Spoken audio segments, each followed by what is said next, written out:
Hey, what's going on, my good people? Yeah, they just released the cause of death for Jelani Day. And I know a lot of y'all upset. I'm upset too. I'm pissed. And I had to collect myself. But we got to think this through, y'all. Come on, ride with me. When they pulled Jelani's body from this river and told us how decomposed it was, they needed dental records to identify him. I knew that there was going to be an issue with the cause of death. I didn't think they was going to be able to determine the cause of death. But on Monday, October the 25th, that coroner, Richard Plock, came out and told us that Jelani died by drowning. So they want us to believe that he drowned in this water. And understand this, that's possible. He could have, you know. We haven't left that off the table, but you have to understand that that's just the cause of death. We need to look at a few things. This is what the coroner told us.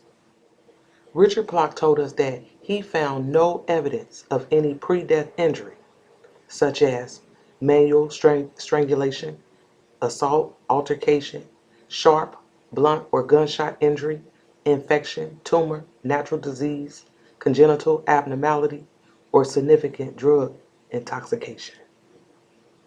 So, in other words, to me, it's like they're telling us nobody did anything to him. He just drowned in that water. That's it. And they mentioned drug intoxication, and the only thing that they told us in the um, toxicology report was that he had weed and nicotine in his system. That was it. And I ordered my own toxicology reports, and that's exactly what it says. Okay. Richard Plock also told us that there is no specific positive test at autopsy for drowning, and that drowning is considered a diagnosis of exclusion with supporting investigation circumstances when a person is found deceased in a body of water. So, out of all the information that he had, he concluded that Jelani drowned. And my thing is this, I want to know what information did he use to come to that conclusion. You understand what I'm saying? That's like when I put together a video, I want to show y'all all the information I use to come to the conclusion that I come to. I'm going to need a little more information from Mr. Richard Clark. You understand what I'm saying? What information did he use? And okay, let's go with drowning. Okay? Because like I said, that's just a cause of death. The manner of death is going to be very important to this case. Meaning, how did he end up in the water? They're going to have to determine that.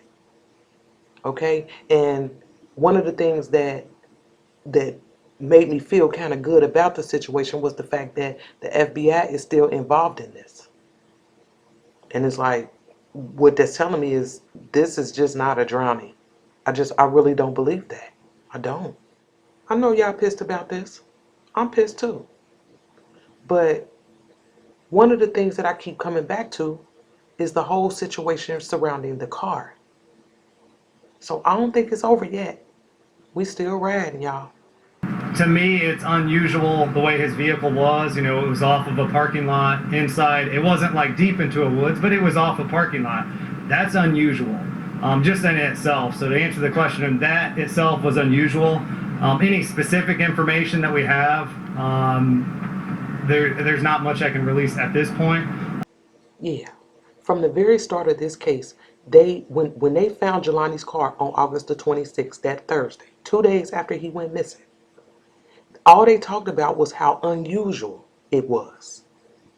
It was suspicious circumstances. And we thought so too.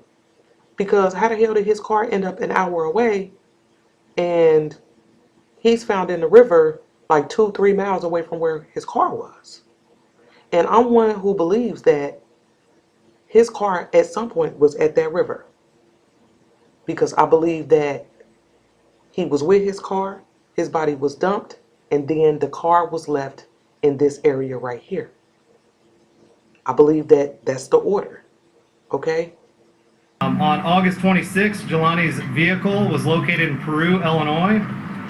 Based on the findings of that vehicle, Peru Police Department, along with other agencies, including the state police, did I'd say a coordinated search in the area.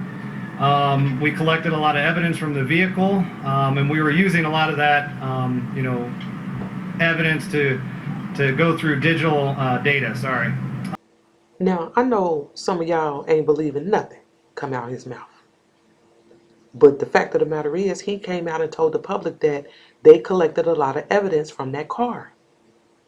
That car is going to be key, especially now, with them determining that he drowned. So, was he up there at the river willingly? Or was he taken there alive? They're going to have to figure out how he ended up in the river. And then, never mind the fact that all his belongings was spread all around up there.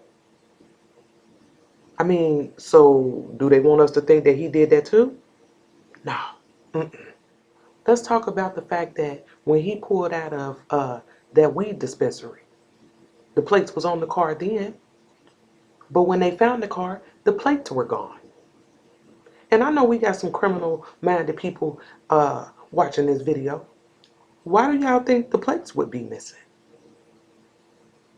I suspect that whoever left him at that river took his car and parked it where it was found and removed the plates at the same time. I really do believe that. And you have to ask yourself, why would they do that? And who did it? Because see, that's going to tell a lot. And I'm hoping that they found some fingerprints, some DNA, something in that car to determine who else was in it. I really do believe somebody else was in that car. Now, if we go with what Mr. Richard Plot told us, and Jelani drowned up there in that river, you have to ask yourself, what does that tell us? I know for me, first and foremost, it tells me that he was alive when he got there. Now, we could speculate all day on how he got there, whether he was taken against his will or whether he drove up there willingly. We could speculate all day. But the fact of the matter is, he was alive for that hour-long drive to Peru. Just to know the details surrounding this case, it feels like there's more to it. You understand what I'm saying? It don't feel right to me. And I suspect that there was a witness or witnesses to this alleged drowning. But then you got to ask yourself, if it was something as simple as, let's say he went up there and met with some friends or whatever, they was out there smoking weed, and he accidentally fell in and they couldn't save him, why not just come out and say that? You understand what I'm saying? Why not just say that? You got to ask yourself, why cover up a drowning? Because clearly, to me, there's a cover-up here. But why cover up a drowning? I don't understand that part. Jelani's mother came out and told us that they had got an independent autopsy done.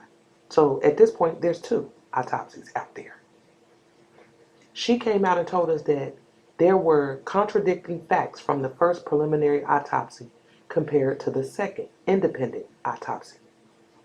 Now, they didn't give us no details, so we don't know what the contradicting facts were. I mean, I would like to know, but you know, if they want to not tell us that part, okay, that's fine. But I would like to know. I'm just saying. But what was the difference? And not only that, then why is there a need for a third? Now, I know we all want to know what happened to Jelani.